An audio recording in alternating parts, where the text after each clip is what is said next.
The wind was merciless that afternoon, cutting across the endless plains with a cold sharpness that made Clara Dawson clutch her shawl tighter around her shoulders. Each gust brought with it the scent of dust and dry earth, a smell she had come to associate with survival, with hunger, with the slow, relentless passing of days that seemed to stretch longer and longer with nothing but despair between them. She trudged forward, her boots heavy and worn, the soles cracking with every step, but she could not stop. Not when the small, fragile forms of her children depended on her. Her eldest, Mary, walked beside her, the hem of her skirt brushing the cracked, dry soil. She was only 10, but she carried herself with the stiff determination of someone who had already lived through too much.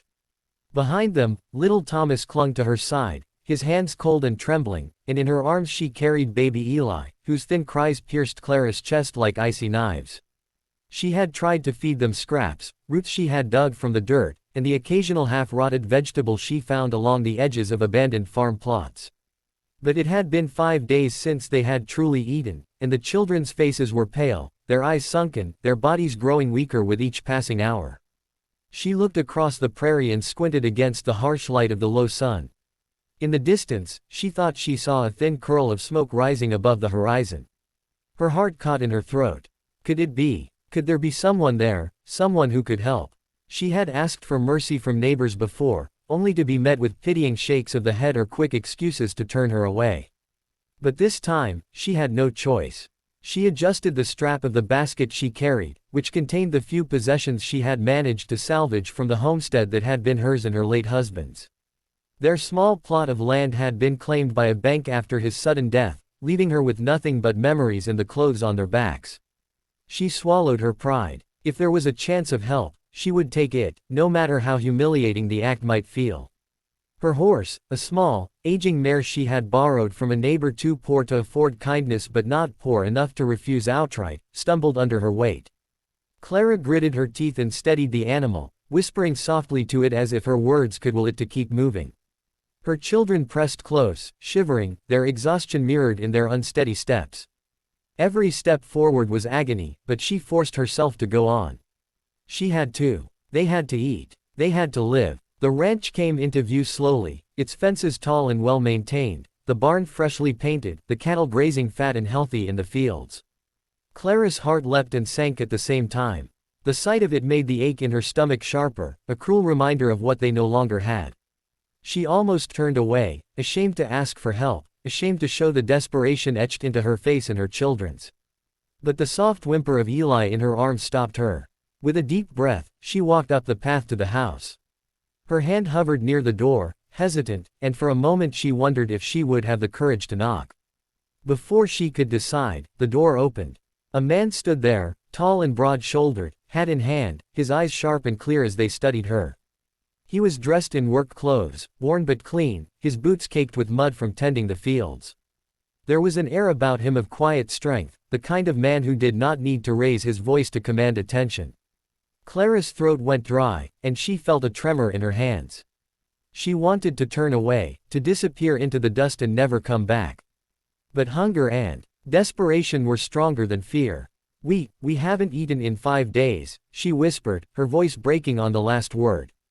It was barely audible over the wind, but the man heard it. She watched him carefully, waiting for a sneer, a denial, an angry shout telling her to leave. But he did nothing of the sort. Instead, he stepped back, motioning toward the inside of the house. Clara hesitated, unsure if she had imagined it. But then he went inside, and she heard the soft scrape of wood on floorboards, the clatter of dishes. Her heart pounded in her chest. Had he gone to fetch something, or was he about to slam the door in her face? A few moments later, he returned, carrying a loaf of bread. It was rough, homemade, the crust dark and golden, the smell warm and rich. Clara's hands shook as she reached for it, and her children's eyes widened with hope and disbelief. They devoured it with a hunger that left crumbs on the floor and tears on their cheeks. For the first time in days, their bellies were full, their cries silenced not by fear but by relief. Luke Carter, she had heard the name whispered in the small towns scattered across the prairie, leaned against the porch post, watching quietly. He did not speak, but his presence was steady, solid, grounding. Clara felt the weight of shame lift slightly, replaced by gratitude that she had not felt in months. After the children had eaten their fill, he finally spoke. "You got a place to go." His voice was low, careful, as if he knew the answer might be painful. Clara shook her head. Her voice failed her, but the answer was clear in her eyes. The land she had called home was gone. The neighbors were either too poor or too indifferent to help. She had nowhere to go. Luke nodded once, sharply, decisively. "Then you'll stay here," he said. "Till you can stand again." Clara blinked, taken aback. She wanted to protest, to insist that she could manage on her own, but the truth was too heavy. She could not. Not now. Not with her children growing weaker by the hour. "You can," he said, reading her hesitation. His eyes were steady, unwavering. "And you will." No woman with hungry children walks away from this porch. For the first time in weeks, Clara felt a sense of safety. The wind still howled outside, cold and unrelenting, but within the walls of this simple ranch house, there was warmth. There was bread. There was a man who did not turn them away. As the children slept, full and exhausted, Clara sat beside them, holding Eli close.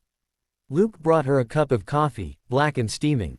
Their eyes met under the dim light of the oil lamp, and though neither spoke, something unspoken passed between them, a quiet recognition of shared humanity, a fragile trust beginning to form.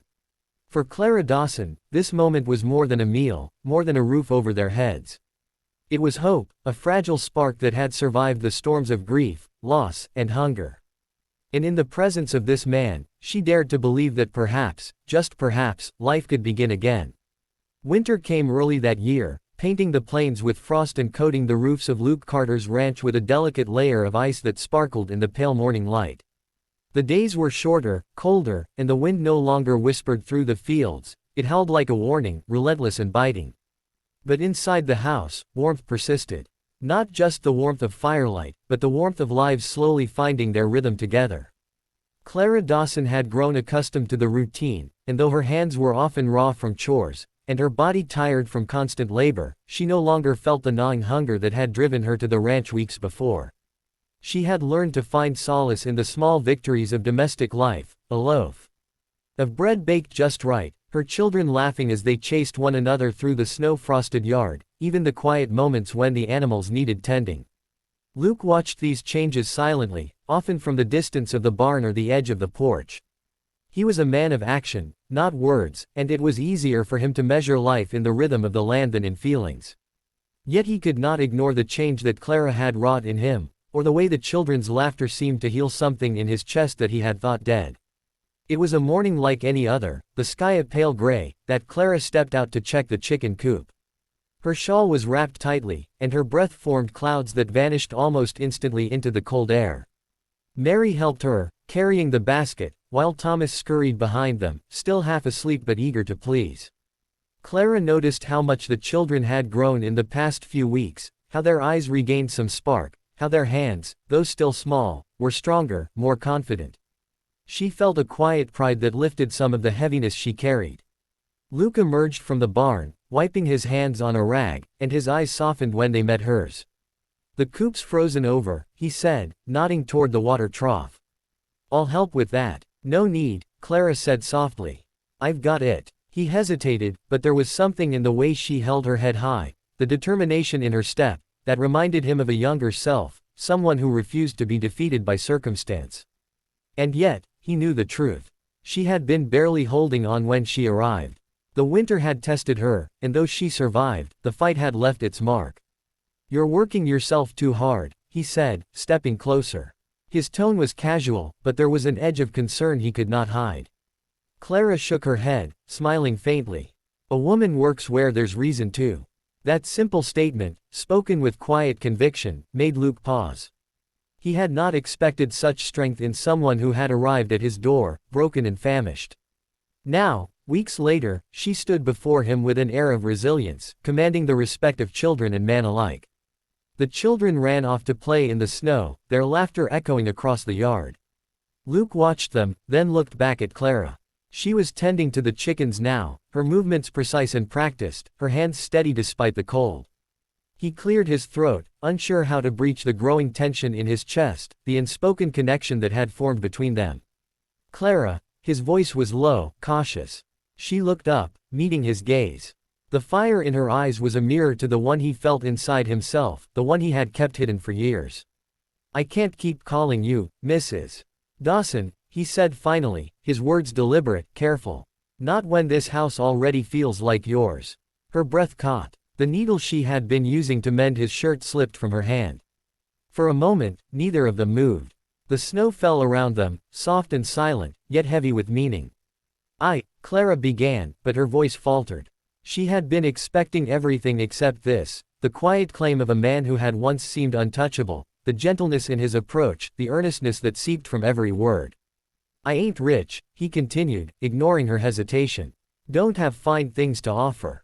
But I got land, I got work, and I got a heart that's yours, if you'll have it. I can't promise easy days, but I can promise you won't be hungry again. Not your children, not you." Tears sprang to her eyes, and for once, they were not tears of fear, or hunger, or grief. They were tears of relief, of gratitude, and, in some strange way, hope. She had come to him seeking bread. She had found a home, a protector, a man who offered not just sustenance but stability, safety, and perhaps even love. She began again, her voice stronger this time. "You gave us bread when we had nothing. You gave my children life again. I don't need anything else." He smiled, a small, hesitant thing, yet full of warmth. "Then take my name, Clara. Let this place be your home." Her heart raced. The thought of taking his name was more than just a formal gesture, it was acceptance, trust, and a promise that their lives would be intertwined forever. The snow continued to fall, but inside, a fire blazed brighter than any hearth could contain. Luke stepped closer, and she didn't flinch. Their hands met, rough against soft, calloused against gentle, but the touch was steady and grounding. For the first time in months, Clara felt an unshakable certainty. She would not face life alone anymore. Her children would not face it alone. And Luke Carter, the man who had once stood silently at his porch, would now stand beside them, sharing their burdens and joys alike. That evening, the house was filled with laughter. The children played near the fire, their cheeks flushed with warmth and happiness. Clara stirred a pot of stew, the smell rich and comforting, while Luke repaired a fence outside, the rhythmic sound of hammer against wood echoing in the small space. There was no rush, no panic, only the slow, steady pulse of life being rebuilt. Later, as the children slept, exhausted but content, Clara and Luke sat side by the fire. The silence between them was not uncomfortable, it was filled with understanding. The firelight danced across their faces, illuminating the quiet intimacy that had grown from shared hardship and small acts of kindness. "Home," Clara whispered, more to herself than to him, and Luke squeezed her hand gently. "Yes," he replied. "This is home. For all of us." Outside, the wind still howled, fierce and unforgiving. But inside the house, there was warmth, there was love, and there was a family slowly, tenderly, being built from the ashes of hardship. And in that small, simple ranch house, the widow who had come begging for bread found not just sustenance, but belonging, and a chance to live fully again. And in that quiet, snow-covered evening, Clara Dawson understood that the words she had whispered on a windswept porch weeks ago, "We haven't eaten in 5 days," had led her not to mere survival, but to a life filled with hope, love, and the kind of home that would endure through any storm.